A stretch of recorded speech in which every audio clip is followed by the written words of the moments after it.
There are moments in life when the heaviness doesn't make sense. You wake up exhausted, not from lack of sleep, but from something deeper, something older. You make choices with care, you try to grow, you try to heal, and yet the same lessons return in new disguises. It's as if you've been repaying a debt you don't remember owing, and each step forward still carries the weight of something unfinished. Carl Jung spoke of the unconscious, not just as a personal space of repressed memory, but as a vast inheritance, filled with stories, fears, wounds, and patterns we've absorbed across generations. In this way, karma isn't some cosmic punishment system. It's the weight of what hasn't yet been integrated, healed, or released. But what if you've done the work? What if the patterns are breaking and something lighter is finally arriving? In this video, we'll explore 4 powerful signs that your karmic debt has been cleared, not just in some abstract sense, but in your body, your relationships, and your inner world. If you've recently felt a strange sense of peace, or if life is starting to shift in ways you can't quite explain, you may already be free. Karma is often imagined as a divine scoreboard, good deeds balanced against bad. But from a Jungian lens, karma isn't moral math, it's memory. Emotional, psychological, ancestral memory that lingers in the unconscious until it's brought to light. Carl Jung believed our psyches are not blank slates. We inherit more than eye color or temperament. We inherit fears, compulsions, and unresolved energies passed down from our families, cultures, and collective past. These are the karmic imprints, the internal echoes of what was never fully faced or healed.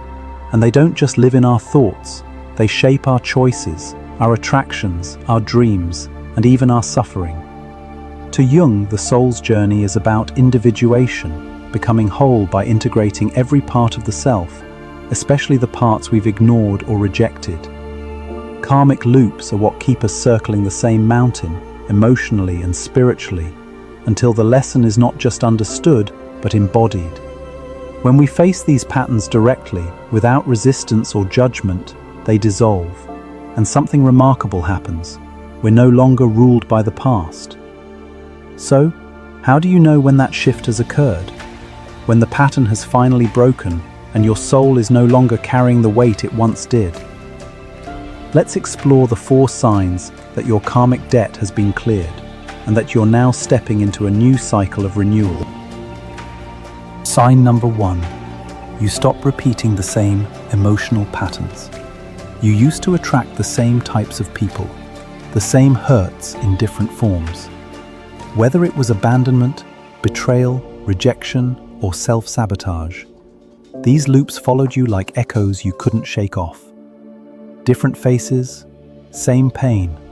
No matter how much you tried to change the external circumstances, something always pulled you back into the same emotional terrain. But then, something subtle, yet profound, begins to shift. The loop doesn't catch you anymore. You notice the red flags sooner, not just intellectually, but in your body. You feel the unease before the fallout. You pause. You choose differently. And for the first time, your nervous system doesn't react out of habit. You don't need to be convinced to walk away. You just know. Not because you forced yourself to break the pattern, but because the version of you who needed it no longer exists. You've changed. Carl Jung said, "Until you make the unconscious conscious, it will direct your life, and you will call it fate." That's karma. Karma isn't just what happens to you. It's how your unconscious patterns keep playing out until they're seen, understood, and healed. When you finally bring light to what's been hidden, the pattern loses its charge. You stop calling it fate, you call it growth. There's a quiet freedom in this. You may feel moments of grief, not for the pain itself, but for how long you stayed in it. But there's also grace. You might find yourself forgiving people you never thought you could. That doesn't mean you excuse them. It just means you've stopped letting them write your story. The past stops being something you live from and starts being something you've lived through. This is the first sign your karmic debt is clearing. You no longer resonate with what once trapped you. The story that once defined your emotional world becomes a memory, not a magnet. And you don't need to keep rereading the same chapter to prove you've learned. You've embodied the lesson. You're living the answer. Sign number 2. You feel a deep peace that isn't dependent on circumstance. After you've broken the cycle, when you're no longer tangled in emotional patterns that once ruled you, something unexpected happens. Not in a dramatic way, but quietly, like a breath you didn't realize you were holding finally being released. You sit with yourself in the quiet, maybe sipping tea, maybe watching the sky turn colors, and it dawns on you. You're not anxious. You're not waiting for the next emotional earthquake. You're not scanning the room for what could go wrong. You're just here, still, present, at peace. And it's not because life has suddenly become perfect. It hasn't. But your relationship to it has. Carl Jung believed that the soul doesn't crave perfection. It craves wholeness. And wholeness doesn't mean everything's in place. It means nothing is being pushed away. When karmic debt is still playing out in your psyche, you're in a constant tug of war with yourself, caught between guilt and defense, fear and grasping. The unconscious keeps stirring the waters, keeping you alert, hyper-aware, restless. But when the karmic energy finally completes its cycle, when the lesson is truly embodied, the soul begins to settle.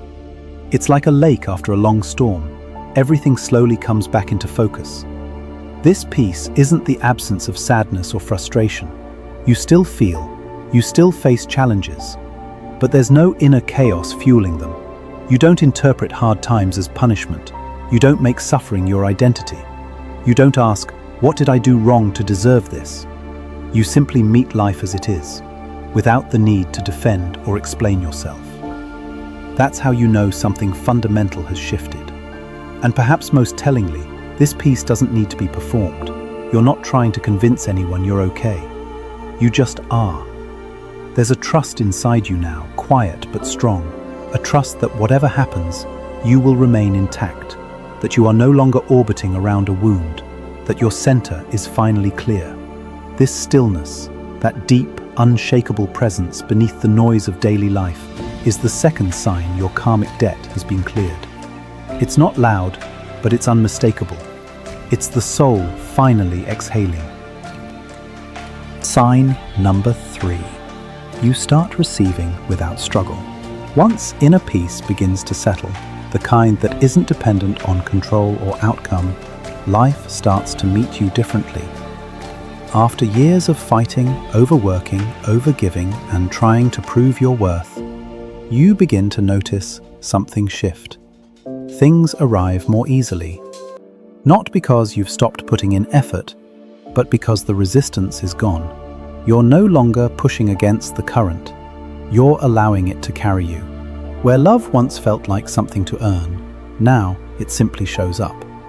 Where opportunities once seemed locked behind invisible walls, they begin to unfold. The same world, but now you're open to receiving. Carl Jung often spoke about how the unconscious is not just a personal vault. It's the architect of our outer experience. When unresolved karma lives in that unconscious space, it can act like a filter, distorting your sense of worth, safety, and possibility. You may have blocked your own abundance without realizing it, not because you didn't want it, but because some part of you believed you didn't deserve it. Guilt, shame, ancestral imprints, they all create psychic resistance. But when those karmic patterns resolve, when the lesson is integrated, and the story no longer defines you, something in your energy changes. You stop attracting situations that echo old wounds. And more importantly, you stop choosing them. This isn't about magical thinking.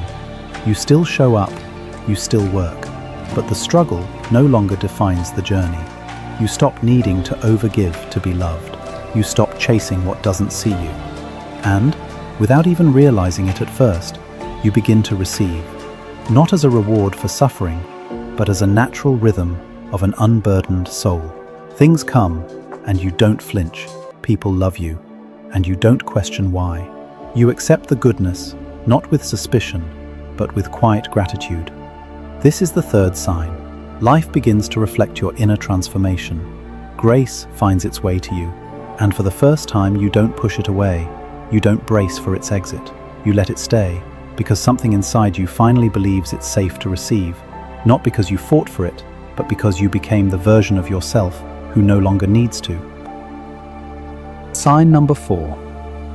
You feel pulled toward purpose, not survival. After receiving with ease, after the struggle softens and life begins to feel less like a battlefield, you start to notice a different kind of hunger. It's no longer about fixing, chasing, or protecting. You're not simply trying to survive anymore.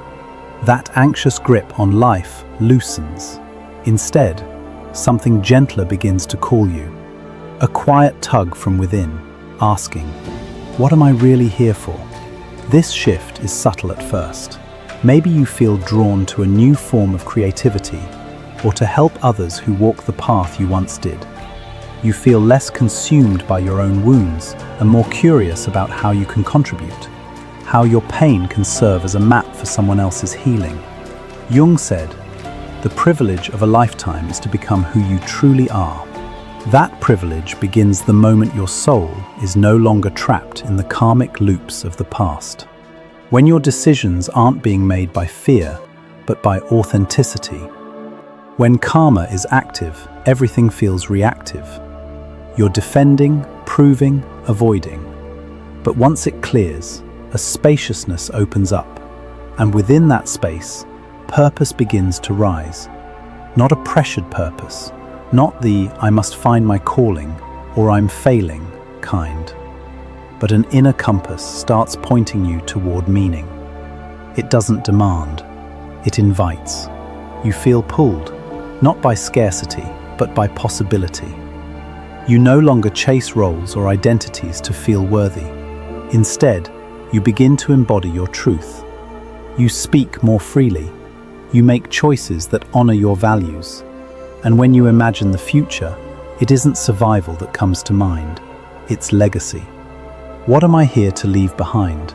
What story do I want to live? This is the 4th sign. You are being pulled by something deeper than fear. Purpose becomes your new compass. Life becomes less about what you can avoid and more about what you can build, share, express. The karmic fog lifts, and in its place is clarity, a quiet fire. Not to prove you're enough, but because now you know you are, and that knowing frees you to serve, to create, to live with intention. And now, take a breath. Because this isn't just something to understand, it's something to feel. Transformation doesn't end with insight, it asks to be embodied. You've come far. You've released weight that wasn't truly yours. So before you move forward, let yourself pause. Let yourself feel what freedom really feels like. Close your eyes. Place your hand over your heart. Feel into that part of you that has lived lifetimes through pain, love, regret, and resilience. Feel the echoes of choices made and lessons learned. The weight you carried without even knowing why. Now ask yourself, what karmic pattern have I released? What part of me feels light, open, unburdened in a way it never has before? What new story is waiting to unfold from this clean slate? Tonight, if you feel called, light a candle, not in grief, but in reverence. Let it be a quiet ceremony, a soft recognition that something has ended, that old cycles have completed, that you owe no more. You are free. And now, in this open space within you, ask yourself, what would it mean to live from soul, not survival? What would it look like to choose from clarity, not karma? Karma is not a punishment. It is a mirror, one that reflects everything you've yet to integrate. But when you've met your patterns with honesty and grace, when you've chosen differently, even when it hurt, the mirror dissolves, and what remains is you, shining through. If life feels lighter, if your heart feels calmer, if the same old pain no longer pulls you back, it's not just growth, it's liberation. You've ended something ancient, and what's ahead isn't payback, it's purpose. So walk forward, not as someone escaping the past, but as someone finally becoming who they were always meant to be. This is Echoes of Psyche, where we don't just heal, we remember.